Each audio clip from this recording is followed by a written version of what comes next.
Let's hack into this database server. It's most likely a Redis database. It's a cybersecurity challenge on TryHackMe. So first we need to start the target machine. It will tell you the target address, which is going to be unique for your CTF. Then also make sure to start the attack box. And then we are ready to do this challenge. So we open a terminal here. Let's see, we have the terminal open, might as well make it full screen. They ask us, scan the machine, how many ports are open. So any server, any target can have one or more ports open, and they provide a service. So it can be a web service, like giving you websites through a HTTP service.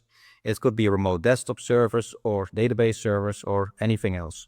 Now, to scan a target computer, you can use a tool called nmap. Then give the target address, so simply use this copy button. Then we paste it into the machine and make sure to scan all ports. nmap by default scans only up to 1,000 or so. So make sure to scan all the ports. So we do -P1-65535. That's all possible network ports. And you'll see it starts scanning the target for all the possible network ports. In this case, there's 3 ports open. So we've got 3 ports. You'll see port 22, port 80, and another one here with different services. Now they ask us, what is the database management system installed on the server? There's this SSH, which is remote control in a computer, sysadmins use this. We have HTTP, that's simply a program that gives web pages. And we have Redis, which is the database server. So we type in here Redis. Then they ask us, what is the port the database management system is running on? So if we move this a bit to the side, you'll see the port for Redis is 6379. They ask us, what is the version of the management system? Now, nmap by default doesn't give you the versions. So what we'll do is we'll run the command again, but we add this plug, sv, is going to tell you the version numbers of all of the apps installed. So it's going to take a little bit longer, but it will tell you for every app what is the version number. Now that can be useful. Sometimes people don't update their software, and then you can run an exploit on it. So in this case, we have Redis. You see here, Redis is running on this port. And we have another column, version. So Redis has version 6.0.7. So we type that in here. Next, we need to compromise the machine and locate user.txt. So we could look for this version 6.07 on exploit.db, and you'll find it's not vulnerable. Same for this Apache HTTPD and this SSH version. So we need to do another way to get access into it. So what we could do, let's open a new shell. We could use Redis CLI. You'll see it's not installed by default, but what we could do is try to connect to this Redis database and see if we can write any files. So we could say apt install Redis tools. That's going to install the command line interface that lets us connect to the Redis database. So we install it. This will take a second or so. So you'll see it's installing the Redis database. And once it is installed, we can run it and connect to this database running on this port. So we'll do that, and then let's see if we can write any file or get some information from the Redis database. Now, keep in mind it is also running a web server. We have this HTTP on port 80. So if we open the address in Firefox, we should see a web page. So you'll see it's also starting Firefox. Takes a second to start. And we could type the address here. Let's post the default, and we'll go to http:// with the target address.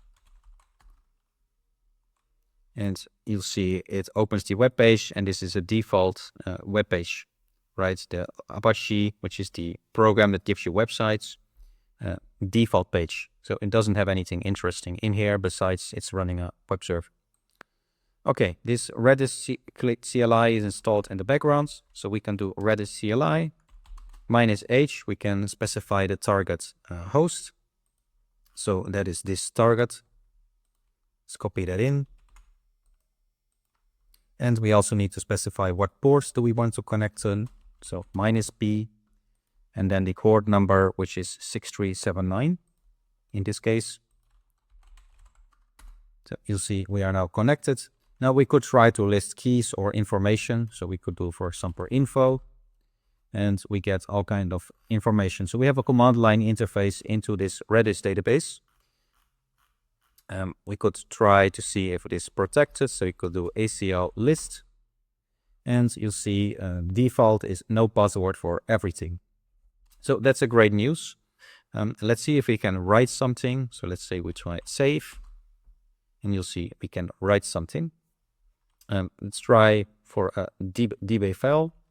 So we could see config, let's say set dir. Oh, let's do get dir. So let's see, we have some directories dir and var www html. So let's say we do config set dir to var www html. And let's see if we can get a config file. Now let me look a quick note. You can set the db file name for Redis. So we could say config set db file name, and what we'll do is to try to write a file that gives us lets us run commands on the target computer called a web shell. So we write it into shell.php. It's a web page, simply a file, and then we can define the content. So we could do that with set x, and we write the PHP content. So we set test, I believe, PHP, and we'll try to run a command. Let's say we simply try to run the command whenmy. And notice you have to be careful with these quotes here. So you see here double quotes, those end. So let's make sure the outer quotes are single so that it's not going to confuse things. And we do save, and let's see if we can open it with Firefox. So we open Firefox with the target website.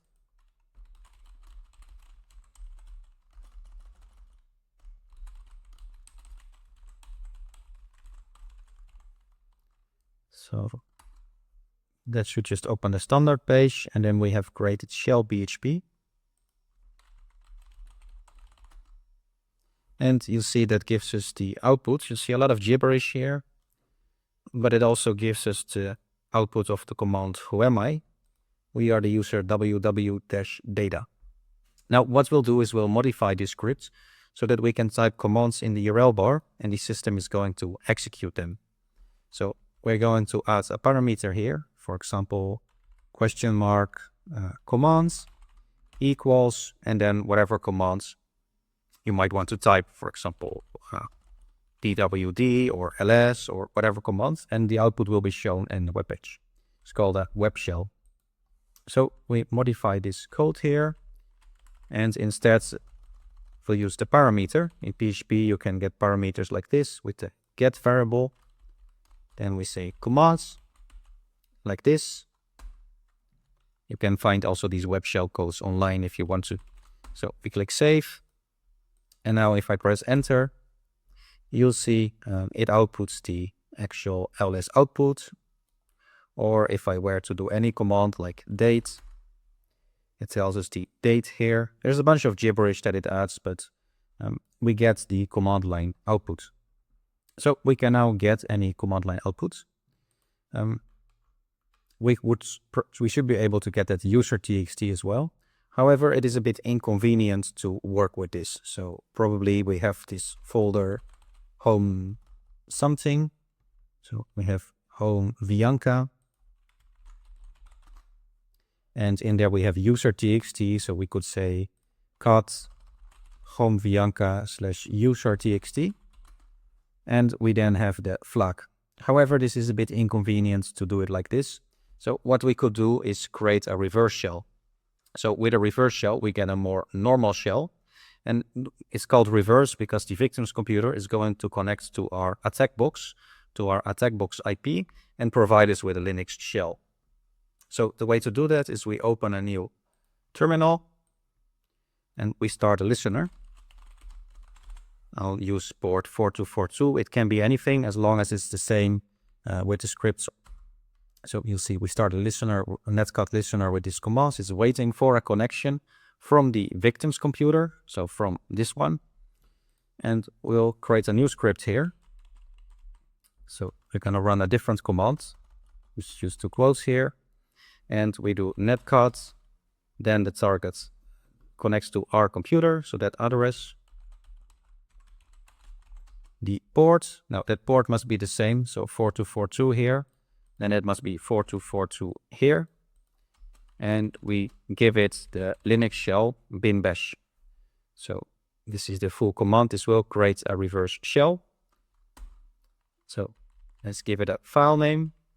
So we say config set db file name, and let's give it some name like Linux PHP. Save. So instead of this web shell, once we load this Linux PHP, we should be able to get a regular shell here. You Linux PHP, enter. You'll see we got a connection. This is a blind shell. So if I do, for example, who am I am getting output, or we get the current directory with the command pwd. You'll see we are getting the command line output, but it looks a bit funny, right? Doesn't look like the complete shell yet. So we could stabilize this shell, for example, using Python. Python is often installed by default in Linux. So we could do Python 3 -c. This is just a little trick to stabilize the shell.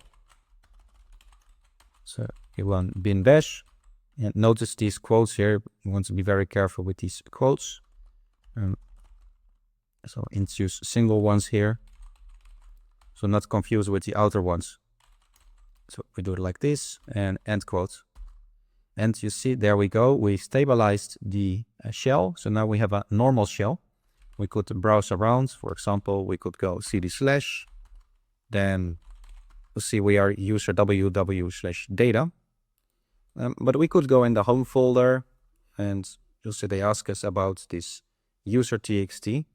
So we could list files and folders, go to this Bianca. We have the user.txt. We output that, and then we have the flag. We could copy this. We paste it. We'll see we now have this flag. Now we need to do some other things here. We need to get the local user passwords and the privileges. Now this is where things broke down for this room. So this room is actually a bit broken after the room has been updated. They ask you what is the local user account passwords.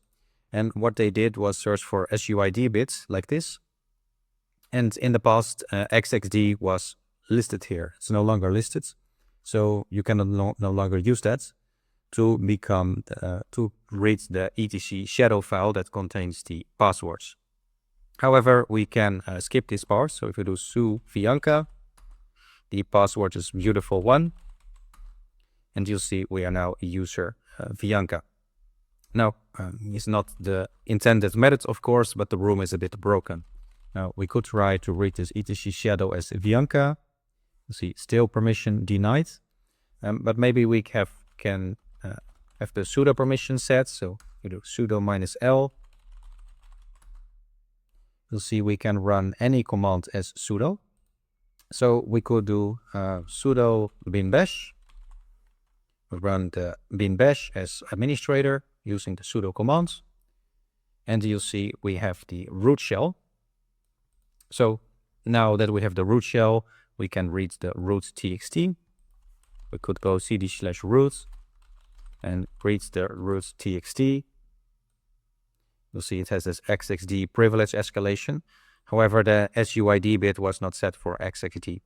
So that no longer works. However, we might still be able to crack the password for fun. So now that we are root, of course, we can do anything on the system. So we could say cut etc shadow. We now have this all the usernames and their passwords, right? We have the user Bianca here with the password as a hash. So we could try to crack it. We could copy it. Oh, one more. Let's make sure we have an equality sign. And there we go. We cracked the password of beautiful one. So that was the intended way to do it. Using the DTC shadow file.